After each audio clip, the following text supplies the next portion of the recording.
시청자 여러분 안녕하십니까.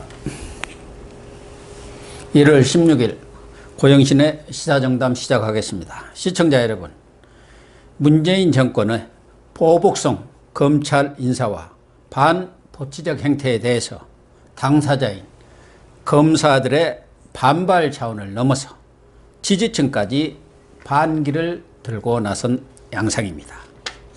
이런 가운데 검찰은 청와대 울산시장 하명수사 사건과 관련해서 경찰청, 본청에 대한 압수수색을 오늘 실시를 했습니다. 각계로 확산되어가는 반문재인 기류, 윤영글 전 매경닷컴 대표님과 함께 짚어보겠습니다. 네, 윤 대표님. 안녕하세요. 네, 안녕하세요. 네.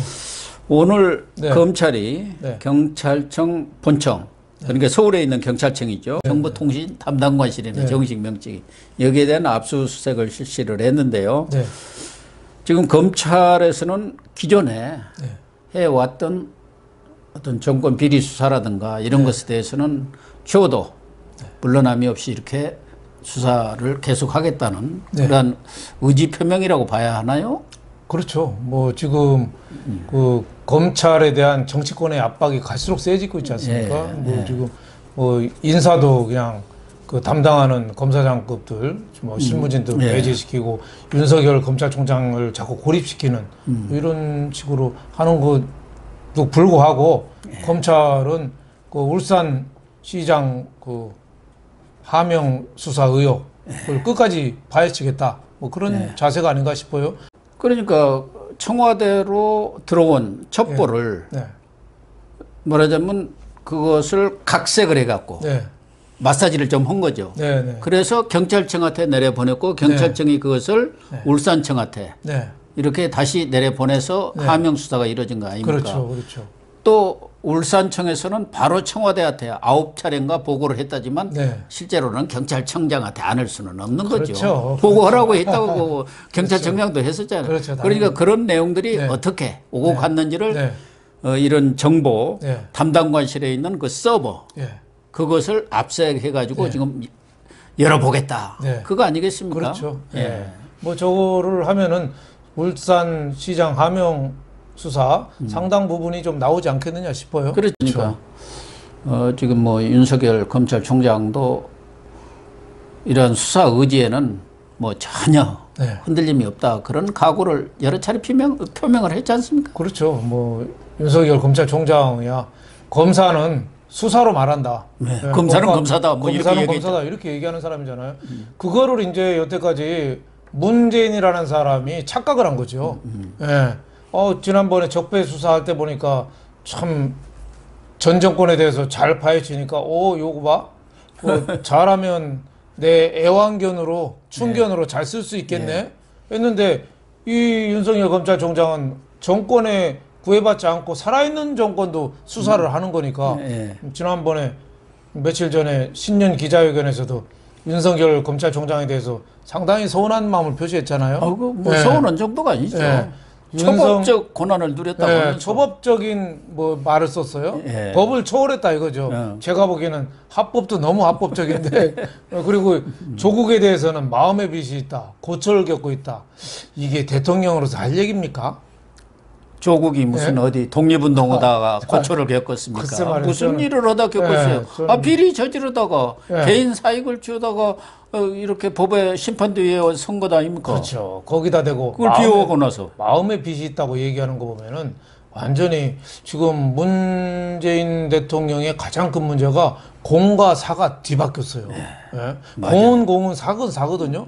뭐 조국하고 뭐 문재인하고 친한 거야 뭐 얼마든지 친해도 되겠죠. 그렇지만은 공적인 영역까지 그걸 끌어들이면 안 되는데 거기다가 내놓고 마음의 빚이 있다. 윤석열에 대해서는 초법적이다. 이런 얘기한 거는 이번에 국회에 통해서 공수처법이나 검경 수사권 조정이나 뭐 다 통과됐잖아요. 그러니까 이제 자기 속마음을 다 드러낸 거죠. 그렇죠. 근데 아마 청와대라든가 문재인 대통령은 이번 검찰 학살 인사, 포복 인사, 뭐 숙청 인사 이거를 하면은 이렇게 찍어 누르면은 애들이 이제 얼어가지고 쫄아가지고 수사에 제동이 걸릴 줄 알았는데 아니거든. 그렇죠. 경찰청 탁 들어가서 또 압수수색하고 그런 것을 보면서 아마 의학하고 충격을 받았지 않겠나. 그렇겠죠. 그런 생각이 들어요. 이번에 검찰들 그 좌천된 검사장들이나 이런 분들 사표 안 내잖아요. 두고 보자 부산, 이거지. 뭐 제주 멀리도 보냈어요. 뭐 진천에 있는 법무연수원 교수 뭐 저 누구야 소윤이라는 그 윤대진 이런 사람도 아주 처절하게 팽시켰는데 법무연수원 부원장으로 갖다 보내버렸더라고요. 그렇죠. 가장 측근이었는데 청와대에 같이 근무했거든요 옛날에. 그런데도 불구하고 그게 팽을 시켰는데 그럼에도 불구하고 사표를 안 내는 거죠. 그래서 문 정권이 그런 점에서는 상당히 당황할 수도 있겠다 하는데 검찰로서는 제기를 가는 거죠. 그럼요. 정치에 영향받지 않고 아무리 뭐 국회에서 무슨 짓을 해도 우리는 올바른 수사로 해서 내 앞길을 가겠다.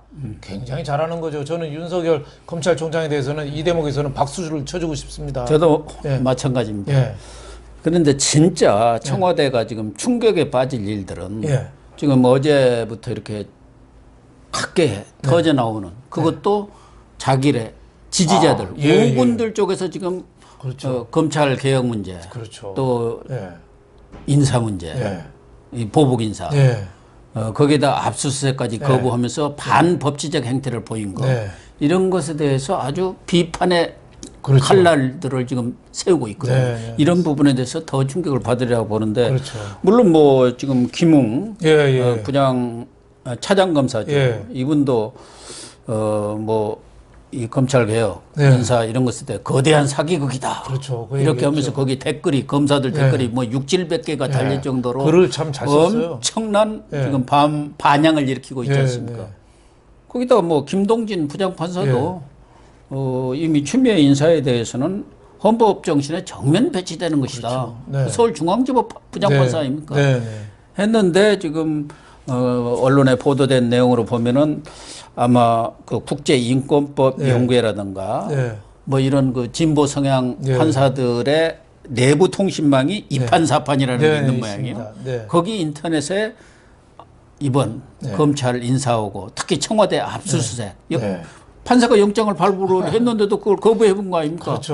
그것에 대한 비판의 글들이 지금 아주 그냥 엄청나게 쏟아지고 있다는 거예요. 그 판사들까지도 진보 성향의 판사들까지도 이 문재인 정권의 가짜 검찰 개혁에 대해서 지금 필봉을 휘두르면서 입장을 표명하고 나선 것 아닙니까? 그 대목은 문재인 대통령 측에서 굉장히 아픈 부분이죠. 아프죠. 자신을 지지했던 진보 성향의 판사들이 청와대 검찰의 압수수색, 법원에 영장을 발부받아서 압수수색한 것도 거절했어요. 그게 뭐 국가 보안에 엄청난 그 위해 시설입니까? 형사 비밀이 있는 것도 아니고 그거를 이래저래 핑계대서 거절했다는 거는 굉장히 어떻게 보면 많은 판사들이 진보 성향 판사들이 봐도 이거는 문재인 쪽에서 너무 심하다 이런 얘기했죠. 그 김웅 그 법무연수원 교수로 갔죠 이번에 좌천돼서 그분이 쓴 글도 보니까 그 굉장히 재밌더라고요. 그 노회선 얘기를 써놨대요. 아미스타도인가요?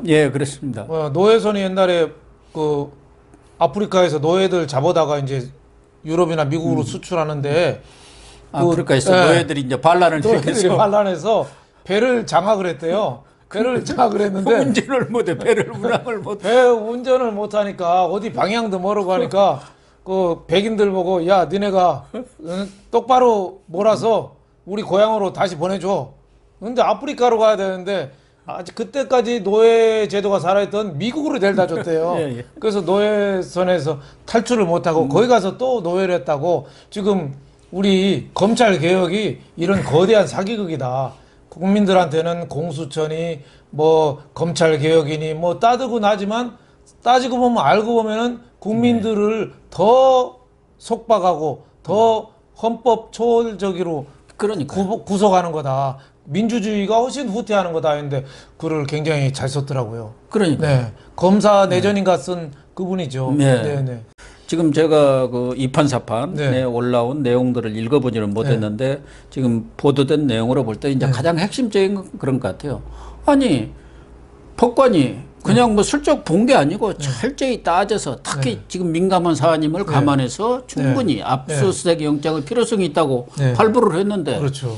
그러면 그걸 따라주는 것이 형사 어떤 그 절차법상 그렇죠. 당연한 건데도 그쪽에서 내가 보니까 이건 아무것도 아니네. 그럼 판사의 결정을 못 푼 거죠. 뒤엎어버린 거 아닙니까? 그렇죠. 그러면 이 사법체제 자체가 무너지는 것 아니냐. 그게 바로 국정농단이죠. 예. 네, 국정농단이에요. 국회 문란이죠. 예. 과거 박근혜 정권 때도 청와대 압수수색 할 때는 그때는 여러 그 함의 서류함을 많이 압수수색 뭐 7박스 뭐 이렇게 했는데 줬죠. 이번엔 저렇게 거절하고 일부 또 지난번에도 응했지만 그때 서류를 몇 개 안 주고 그러니까 참 문 정권이 그만큼 오만한 거 아니냐. 이거 결국 이게 끝나는 게 아닙니다. 그게 위법 위헌적인 그런 행태가 지금 막 나가는 거예요. 그렇죠. 그러다 보니까 이제 지금 그 댓글에 올라온 게 그거 아닙니까? 이러다가 이제 구속영장도 나 발부 그거 못 받아 하면 어떻게 되냐? 나라가 법치가 무너지는 거 아니냐? 그 얘기더라고요. 그렇죠. 그러니까 검찰이 참 공수처 7월 달에 발족되면 그 사이에 빨리빨리 수사하고 해야 될 것 같습니다. 그리고 이거를 청와대에서 피한다고 해도 될 수 있는 게 아니고 특검이나 이쪽으로 또 어차피 갈 거거든요. 결국은 진상이 다 드러나게 돼 있는데 자꾸 눈을 가리려고 하니까 그게 갈수록 일이 더 커지는 거 아닌가. 문 정권의 비리 의혹이 갈수록 확대 재생산될 가능성이 많다. 이런 생각이 좀 듭니다. 특히 지금 그 울산이라든지 조국 수사라든지 여러 가지 그 유재수 수사권이라든지 이 수사를 담당하는 실무 중간 간부들을 싹 바꿔버린다. 이거는 후유증이 만만치 않을 것 같습니다. 후유증 정도가 아니라 지금은 뭐 인터넷에 내부 게시막 게시 글 정도로 나오고 있고 일부 좀 검사들이 사표를 내는 상황입니다만은 아마 후속 그런 인사를 통해서 제2의 대학살이 벌어진다면 아마 검난이 일어날 것은 필지 아닌가. 그렇죠. 그렇게 보여져요. 상당히 그럴 검난이 지금 밑에서부터 부글부글 끓고 있는데 땅 위에서는 이 마그마가 끓는 게 안 보이잖아요. 그렇죠. 필리핀에서도 왜 화산이 뻥하니 터졌잖아요. 그러니까. 그 전까지는 잘 모르죠. 그 전까지는 모르는 거죠. 그러니까 지금 문 정권이 요 정도 눌러도 괜찮네 하고 안심하고 있다가 갑자기 중간 간부 인사를 계기로 빵 터질 가능성이 있습니다. 지난주 일요일에 제가 백두산 그 영화를 봤는데 백두산도 뻥 터지니까 어마어마하더라고요. 야, 어마어마하죠. 지금 저렇게 휴화산이 언제 터질지 누가 합니까? 자꾸 저 핵 실험해 되면 땅이 지각이 변동이 돼갖고 터질 가능성이 커요. 가능성도 상당히 있죠. 그리고 호주 산불 나니까 지구 절반이 호주 산불 연기가 덮었다잖아요, 지금. 그런다고. 그럴 정도로 이 검찰에 대한 저 무리한 계속 압력을 넣는 거. 그리고 문재인이라는 사람이 조국의 마음의 빚이 있다. 조국이 고초를 겪었다. 이런 거는 조국한테 마음의 빚이 있어야 되는 게 아니라 국민한테 마음의 빚이 있어야 되거든요. 당연한 말씀이죠. 아니, 조국이라는 사람이 어디 독립운동하다 아까 말씀하신 대로 그게 아니고 자기 재산 늘리고 서류 위조해가지고 자식들 대학 보내고 공직자 재산 공개 엉터리로 하고 미국 대학 시험을 부모가 대신 봐주고 이런 순전히 개인 비리를 한 거를 마음의 빚이 있다. 옳은 대통령 같으면은 국민들한테 정말 죄송하다. 수신제가 치국평천하라고 그랬는데 내가 조국같이 몹쓸 놈을 내가 써서 내가 덕이 부족한다 하시다면서 내 탓이요 하면서 옛날 김수환 추기경처럼 가슴을 땅땅 쳤어야 되는데 마음에 조국한테 빚이 있다. 그 말 한마디가 문재인은 앞으로 개과천선할 가능성은 거의 제로에 가깝다. 저는 그런 생각이 들었어요. 아니 우리가 흔히 고초라고 하면 안중근 의사라든가 유관선 열사처럼 독립운동하다가 이렇게 여러 가지 어려움을 당한 사람을 고초를 겪었다 하지 않습니까? 교과서에도 보면 고초 겪은 것은 대부분 독립운동가들이 쓰는 용어예요. 어쨌든 그런 말 하시는 분들이 안중근 의사가 여순 감옥에서 쓴 게 견리사의, 견위수명 이익을 봤을 때는 의로움을 생각하고 나라가 위기에 빠졌을 때는 목숨을 던져라. 이 정도 돼야지 마음의 빚이 있는 건데 순전히 서류 조작한 어떻게 보면 치사한 잡범을 갖다가 예. 남의 빚이 있다. 참 우리 문재인 정권의 수준을 알 수 있는 그런 말이었습니다. 그런 것 같습니다. 또 하나는 지금 참여연대 공익법센터가 있습니다. 네, 있습니다. 공익법센터. 거기에 양호석 소장이 있는데 변호사 출신입니다. 양홍석. 예, 양홍석. 네네. 예. 이분이 지금 검경 수사권 조정은 매우 잘못된 것이다. 그렇죠. 공룡 경찰을 만드는 거고 거기에 대한 견제 장치가 전혀 없는 것은 이거 잘못된 수사권 조정이라 이렇게 반발을 하면서 사퇴를 했어요. 그러니까 참여연대 하면은 대표적인 친문 어떻게 보면 시민사회단체고 그렇죠.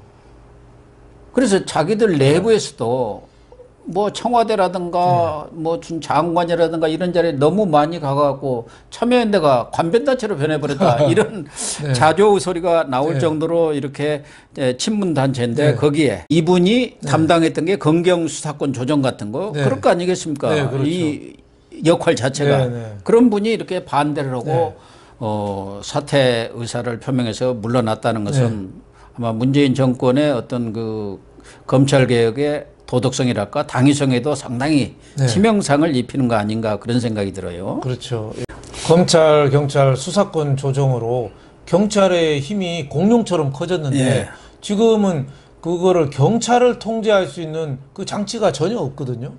원래는 그래서 국가경찰하고 지방경찰하고 자치경찰, 뭐그 정보경찰은 없애고, 정보경찰은 최소화하고, 그렇죠. 이렇게 해서 견제장치를 둔다 그랬죠. 근데 그걸로 우야무야 했잖아요.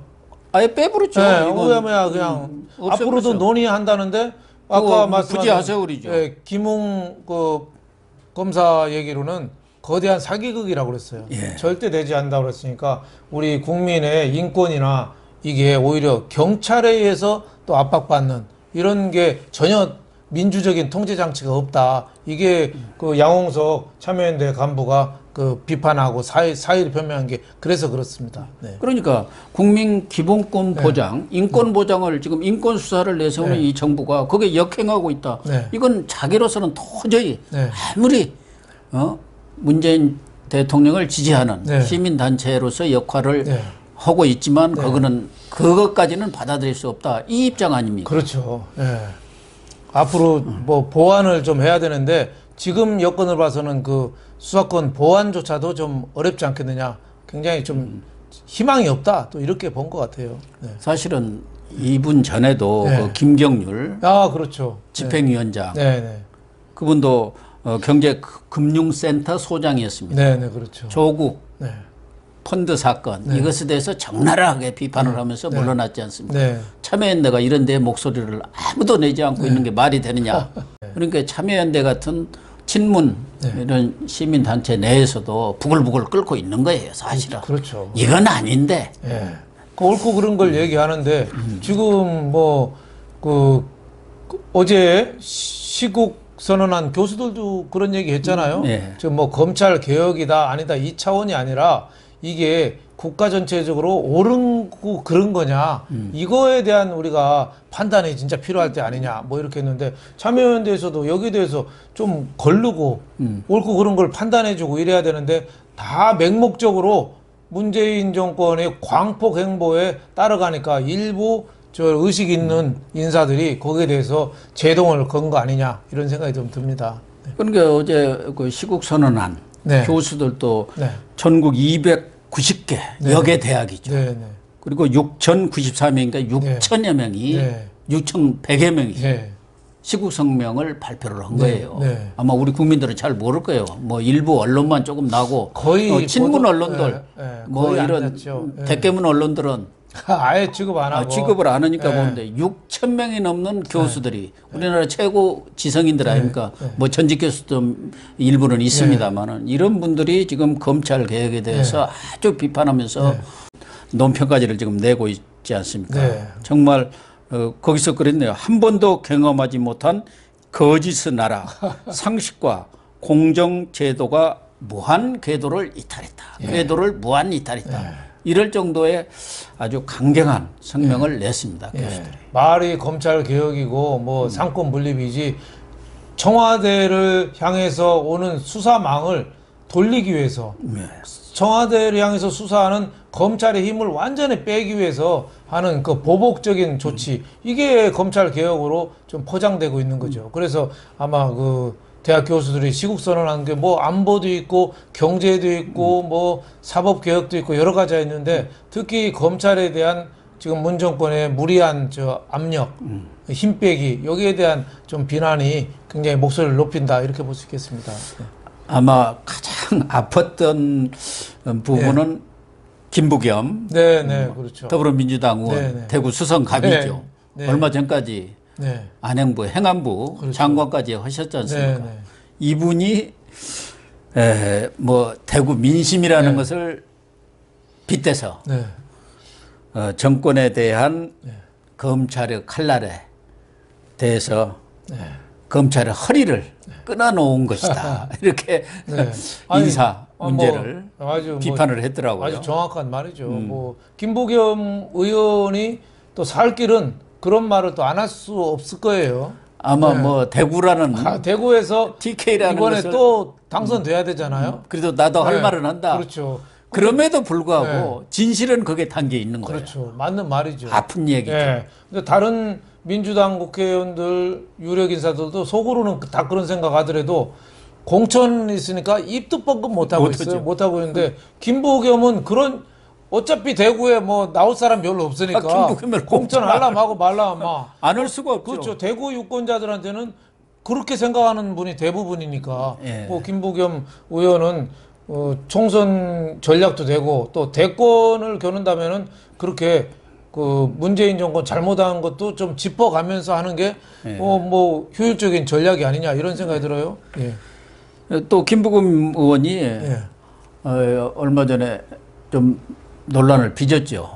청와대가 국민청원을 빙자를 해가지고 국가인권위원회한테 인권위원회에 조국이 검찰 수사를 받으면서 인권 침해를 당했다, 이런 공문을 보냈다가 회수 소동을 벌였잖아요. 그러니까 김부겸 의원이 아니, 인권이라는 게 서민들, 힘없는 사람들을 보호하게 한, 인권을 보호하게 한 기관이지, 일국의 장관도 오고 민정수석까지 한 사람이 강자지, 그 사람이 무슨 약자냐. 진짜 지금 청와대가 얼마나 진짜 그 사람들이 눈을 가리고 귀를 막고 사는지, 노영민 실장, 비서실장 이름으로 인권에다 그걸 넘겼어요.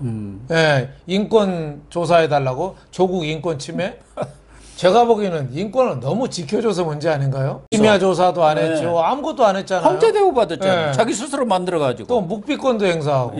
거기를 인권 조사한다고 청와대에서 넘겼다가 그 황급히 취소했는데, 아마 청와대 생각도 그럴 거예요. 자기가 생각해도 이거는 진짜 말이 안 된다. 이건 아니다 생각. 독립기관에 대해서 청와대에서 인권위원장은 누가 임명해요? 대통령이 임명하잖아요. 그럼 거기 인권위원회는 얼마나 놀랐겠어요. 청와대에서 깜짝 놀랐죠. 조사하라고 어떻게 보면 하명을 한 거죠. 아직까지 청와대에서 그런 청원을 가지고 조사하라고 내려보낸 적은 단 한 번도 없었다는 거 아닙니까? 그러니까 이번 정권이 얼마나, 최장집 교수가, 고려대 명예교수가 얘기했잖아요. 말로만 민주주의를 외치는 정권이 제일 위험하다고. 민주주의의 제일 위해 요소라고. 그게 이게 인권위원회에 넘긴다는 거, 그것만 봐도 알 수 있을 것 같습니다. 인권위원회라는 거는 소외받은 사람들, 가난한 사람들, 그 다문화 가족들, 탈북자들, 뭐 여성들, 뭐 지금 이런 사회적인 장애인 같이 약자들을 위한 게 인권위원회인데, 그거를 조국이라는 사람이 인권 침해했다고 청와대에서 하명을 했다? 그러면 인권위원회 이름을 바꿔야죠. 청와대 인권위원회, 인권센터, 뭐 청와대 인권센터를 바꿔야죠. 사무실도 청와대 안으로 옮겨야죠. 그러니까 그런 발상을 하는 게 얼마나 비민주적인가. 지금 문재인 정권이 너무 그 광폭 그 주행을 하고 있어요. 중앙선 차선도 지금 넘을 정도로, 좌회전은 좌측 차선은 1차선에서 지금 중앙선 차선까지 넘어갈 정도로 폭주 운전을 하고 있는데, 굉장히 좀 위험해서 조만간에 저는 큰 사고가 한번 터질 것 같습니다. 또 뭐 김부겸 의원도 그렇지만 김영삼 전 대통령의 아들 김현철 씨 있지 않습니까? 뭐 이분도 지난 대선 때는 문재인 지지를 했는데, 최근에 뭐 SNS를 통해서 문 대통령에 대해서 아주 신랄한 비판을 하고 있어요. 국민을 개돼지로 하는 그런 대통령이다. 국민을 능멸하고 있다. 이렇게 지금 비판하고 나서. 그러니까 김현철 씨 입장에서도 과거에 YS 때 뭐 여러 가지 역할도 많이 하고 같은 문재인하고 고향이 같아서 지난번 문재인 후보를 지지했잖아요. 절대적으로 지지했죠. 그리고 큰 힘이 됐어요. 지금 아마 손가락을 자르고 싶을 거예요. 문재인 찍은 손가락을 자기가 봐도 너무 엉터리가 쟀으니까. 자기도 사실은 김영삼 대통령 시절에 소통령이라고 할 정도로 그렇죠. 막강한 힘을 누렸지 않습니까? 권력의 맛을 아는 사람이죠. 그리고 권력이 어떻게 해야 한다는 데 대한 어떤 나름대로 철학이랄까? 그렇죠. 그런 식견이 있을 거 아닙니까? 그렇죠. 자기 눈에 봐도 이건 아니라고 한 거죠. 아버지하고도 비교를 했고 IMF를 일으킨 아버지보다도 못한 대통령이라고 생각한 거 아니겠습니까? 그때 뭐 김현철 씨도 여러 가지 국정 개입도 하고 뭐 그래서 나중에 논란은 됐습니다만 지금처럼 민주주의를 파괴하고 이러지는 않았잖아요. 그렇죠. 뭐 검찰을 무력화시킨다든지 저렇게 뭐 여러 가지 동원해가지고 경제를 안보 이렇게 송두리째 우리나라를 그냥 저 북한하고 중국, 러시아 이런 쪽하고 비슷한 나라로 송두리째 만들어오는 이건 안 했거든요. 그러니까 여기에 대해서 김현철 씨가 상당히 좀 분노한 거 아니냐 뭐 이런 생각이 좀 들죠. 그리고 또 김현철 씨 입장에서는 그냥 가만히 있으면은 어디 다른 데도 좀 출마도 하고 정치적인 계기가 좀 있을 텐데 이거 문재인 지지 잘못했다가 자기는 오도 가도 못하게 된 그렇게 된 그건 좀 상황. 우라 같은 것도 좀 있지 않나 싶어요. 오직해야 그래도 권력의 무서움도 아는 사람인데 대통령이란 작자가 이렇게 표현을 했겠습니까? 그렇죠. 도대체 대통령으로 인정할 수 없다는 그런 어떤 심정을 그 글로서 표현한 거 아닙니까? 그 말 하나에 대통령이란 작자. 그러니까 참 지난주에 신년 기자회견만 이렇게 보더라도 며칠 전에 했습니다만은 얼마나 그 허위와 가식 속에서 대통령이 살고 있는지 그건 나타나잖아요. 기자들 질문이 뭐 제대로 된 게 있었습니까? 그럼요. 진짜 제대로 질문 받으면 일문일답이 쭉 이어져야 되거든요.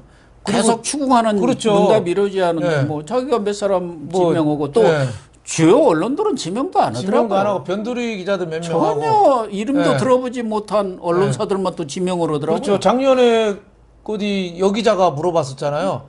그것 때문에 그랬나? 근거 없는 자신감 어디서 나오느냐 이런 식으로 해서 논란이 있었습니다만 그런 질문들이 좀 많이 나와야죠. 저는 이번에 질문 중에 꼭 나와야 게 문 대통령 딸 문다혜 왜 태국인지 동남아 가서 경호원 10여 명까지 해서 예산 탕진하면서 그걸 교육을 해서 갈 정도로 우리나라 교육이 엉터리냐 이런 질문도 좀 나와야죠.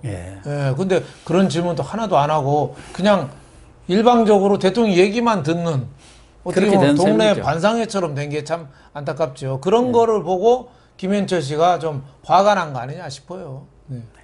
네, 시청자 여러분. 지금 말씀드린 것처럼 문재인 대통령이 뭐 반대쪽에서 또 피해를 당했다고 생각하는 쪽에서 어떤 비판의 소리를 내는 것은 뭐 있을 수 있습니다만은 자기 지지층, 우군들이 반기를 들고 나왔습니다. 과연 문정권 얼마나 지탱할 수 있을지 걱정이 앞섭니다. 오늘 방송 마치도록 하겠습니다. 감사합니다. 감사합니다.